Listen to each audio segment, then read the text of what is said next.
وفجأة تسمع موسيقى صاخبة وصوت صريخ ناس بتزعق، دوشة مش طبيعية. قررت تطلع تتخانق معاهم. فتحت الباب لقيتها في وشها واحدة واقفة على باب الشقة اللي قصادها، بتبصلها من فوق لتحت بغضب مش طبيعي. عينيها يا ساتر بتطق شرار. بتقول معرفش ايه اللي حصل لي، حسيت اني اتخشبت في مكاني، ولا عارفة اكلمها ولا قادرة اتحرك وارجع شقتي. الست واقفة كأنها تمثال.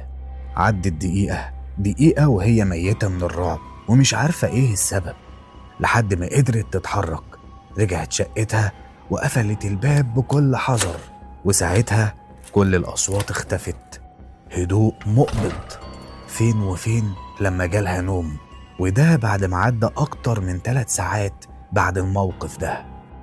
تاني يوم وهي نازلة سألت الحارس عن الشقة اللي قصادها. رد بتلقائية وقال لها دي فاضية من شهور، لو تعرفي حد عايز يأجرها قوليلي.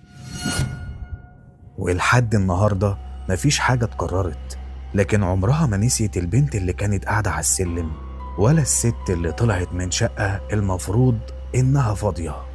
بالمناسبة في حالات موثقة لنفس النوع ده من الظواهر. وبس كده، وشكرا لكل الناس اللي بتدعمني. ولو حد عنده تجارب حابب يشاركنا بيها يبعت لنا على واتساب، الرقم موجود تحت في البايو.